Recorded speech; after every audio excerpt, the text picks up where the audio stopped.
بلکہ میرا تو اپنا گمان یہ ہے کہ اللہ تعالیٰ کلمہ پڑھنے والوں کو جہنم جانے ہی نہیں دیں گے، اس سے پہلے ہی معاف فرما دیں گے، پکی بات ہے۔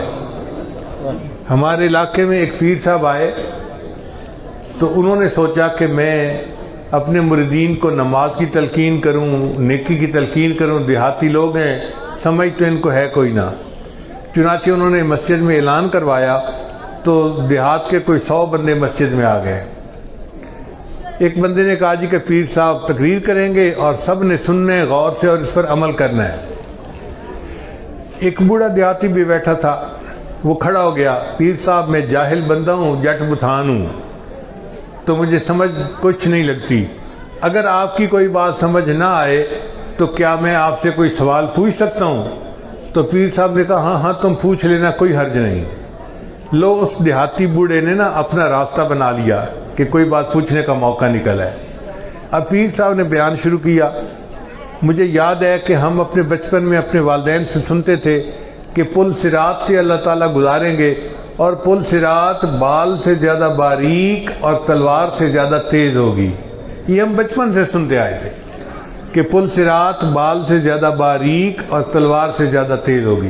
جب پیر صاحب نے یہ بات سنائی نا تو وہ بوڑھا کھڑا ہو گیا، کہتا ہے پیر صاحب مینوں تو لگتا ہے ایک کوڑ ہے، یہ جھوٹ ہے۔ انہوں نے پوچھا نہیں کتابوں میں لکھا ہوا ہے۔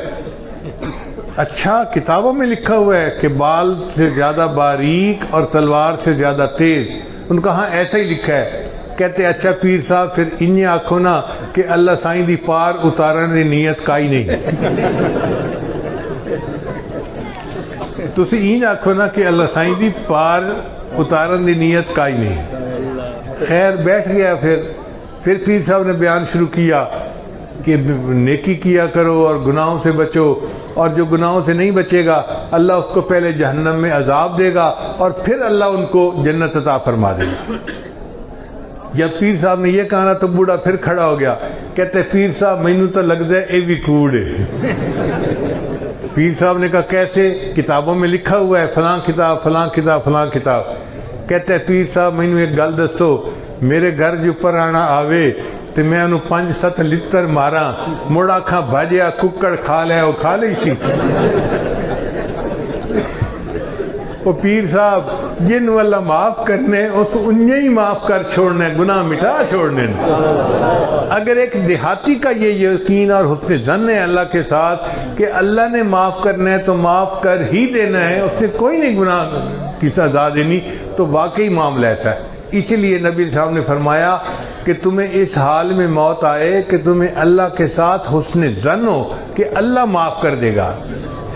تو اب بھائی ہمیں حسن ظن دل میں ہونا چاہیے کہ اللہ ہمیں قیامت کے دن ضرور معاف فرما دے گا، ہمارے عملوں کی وجہ سے نہیں، اپنے محبوب کی رحمت کے صدقے معاف فرما دے گا۔ آہ جاتی ہے اثر کو کھینچ لانے کے لیے، بادلو ہٹ جاؤ دے دو راہ جانے کے لیے۔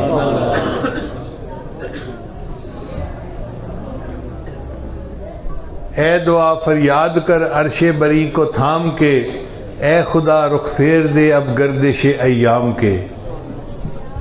خلق کے راندے ہوئے دنیا کے ٹھکرائے ہوئے، آئے ہیں اب تیرے در پر ہاتھ پھیلائے ہوئے۔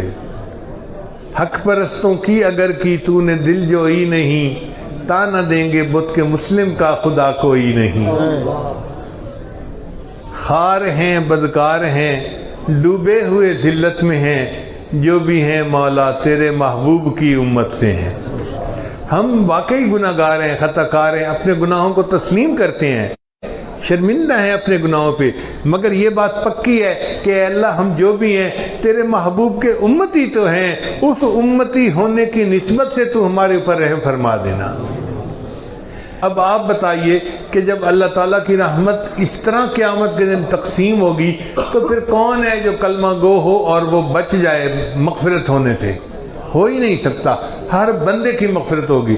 اس سے مفسرین نے لکھا ہے کہ اللہ تعالیٰ بندوں سے حقوق العباد کا حساب لیں گے۔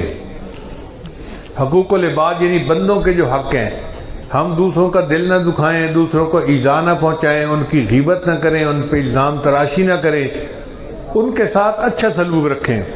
جس نے حقوق العباد پورے کر لیے تو اللہ تعالیٰ کو فرشتے بتائیں گے کہ یا اللہ ہم نے حقوق العباد کا حساب لے لیا، اب ان کے اوپر صرف حقوق اللہ والے گناہ باقی ہیں۔ جب وہ کہیں گے نا ان کے اوپر حقوق اللہ والے گناہ باقی ہیں، اللہ فرمائیں گے ان کلمہ گو لوگوں سے مجھے اپنے حق کا حساب لیتے ہوئے حیات ہی ہے، جس نے کلمہ پڑھا کہہ دو کہ بلا حساب جنت چلا جائے۔ سبحان اللہ۔